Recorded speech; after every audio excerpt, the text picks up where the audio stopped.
Okay, we were looking at category codes, and now then subcategory codes, and then sub-classification codes. All right.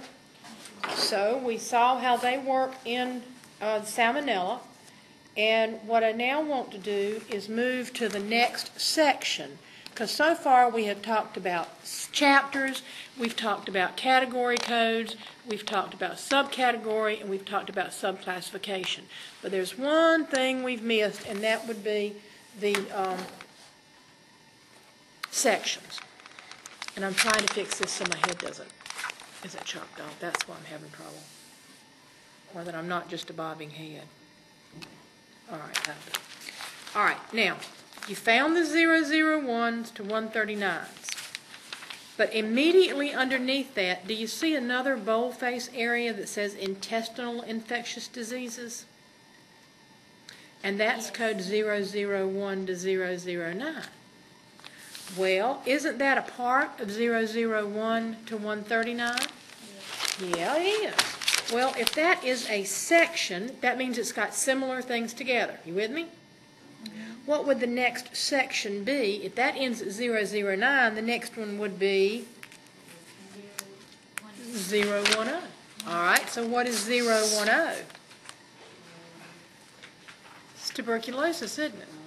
And it goes through code 018. Well, is tuberculosis an infectious and parasitic disease? Yeah, it is. So you see how they've taken the chapter and divided it into smaller sections. All right, if 018 ends tuberculosis, what would the next code be? 019. Where is it? Is that 019? It starts at 0 to 20. Oh, but wait a minute. Tuberculosis ended at 018. There is no 019, and there's a reason. You tell me why there is no 019. Had this book for 30 years. It was only supposed to have lasted for 10, but for a number of reasons it got extended. What has happened in the 30 years, or even if it had been 10 years, what would have happened as far as new diseases? I think it just got left off. No. Wasn't an accidental leaving off. Well, in your lifetime, have they learned about toxic shock syndrome? Have they learned about HIV and AIDS? Have they learned about Legionnaire's disease? They left some codes intentionally blank for the future. Because at any given time, we may develop another infectious and parasitic disease that isn't already taken into account in this code book, so they had to leave spaces for it. So is my answer right for modification? Pretty much. Yep, for the future, modifications. All right, so zoonotic bacterial diseases are code 020 to 27. Well, are zoonotic parasitic and infectious diseases? Yeah, they are. So once again, you see how you've got this big chapter. They divide it into sections. And I should have talked about this before we talked about the category codes, and I really forgot. So bear with me. We've got chapters that are broken down into sections. Sections that are broken down into category codes.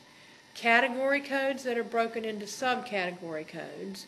And subcategory codes that are broken down into subclassification codes.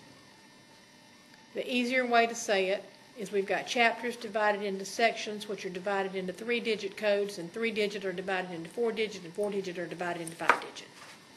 And that's as far as we take it, to the 5th digit. But when you have a 5th digit available, can you use the 4th digit code? No. When you have a 4th digit available, can you use the 3rd digit code? No. Got to take it to the fullest degree possible.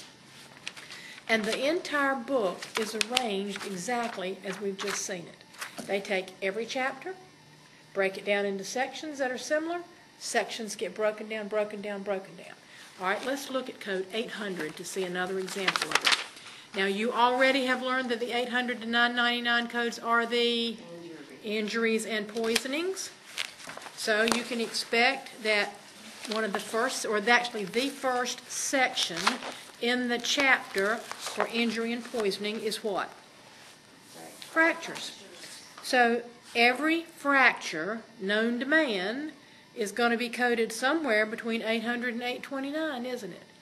Wouldn't it really be nice if I could remember that, so that as I am coding a chart that has a fracture, I immediately know there's only 29, codes that it could be, and I could turn right to it and code. Well, that's how the book was originally authored. The book originally had just the tabular and didn't have the alphabetic, but you'll see why we have to have it. All right, now, when you look at these fractures, do you see all kinds of helpful hints like drawings? The drawings are put in there just to help you remember what you learned in anatomy and physiology. As you look at those, do you remember somewhere learning about the different types of fractures? Yep, you do. Do you remember learning about whether there was a closed fracture or an open fracture and the difference between them? Yep, you did. Turn the page. Do you remember learning about the parts of the skull and the parts of the TMJ joint? Yep. That's where all of those things were important, and that's why your A&P and your microbiology is critical to your coding. But if you forget, this particular brand of book gives you these diagrams. Now, I probably should have explained about the different brands of books. There are just thousands of different code books out there. It depends on which publisher printed it. There is one basic code book that has all the numbers in it. Then that's pretty much available free off the web. But I can tell you it wouldn't do you a whole lot of good because it doesn't have what I like to call the whistles and the bells. The whistles and the bells are the color coding that you see. They're the diagrams that you see. They're the little symbols that you see that you don't know what they mean yet. But that's what you're paying the big bucks for, is because the printer, the publisher of this book, took the time to go in and make those markings for each code so you would know what to do with it after you got there. And that's what you're paying for, is how they've indicated in that way. All right, so if we look at 800 to 829, what is the first breakdown or category codes under 800 to 829? It's fracture of skull, isn't it? So what are the category codes we would use for fracture of skull? 800 to 804. So 800 would be the vault of the skull. 801s are the base of the skull. 802s would be the face bones themselves. 803 would be others than what we've mentioned, and unqualified, meaning those we don't know more detail about. And 804 would be multiple fractures involving the skull or face with other bones. So you see how they took a fracture, decided then that this one little section was going to be for the skull, and then broke the skull down into the different parts of the skull. Now within each of those parts, let's look at the fracture of the base of the skull, code 801. Then they've broken it down to whether it's a closed without mention of intracranial injury, or a closed with a cerebral laceration and contusion, or closed with subarachnoid, subdural, and extradural hemorrhage. All of those things make it a different type of fracture, don't they? Is a skull fracture of the base of the skull more of a problem if you've got a cerebral laceration, a cut of the brain? Yeah.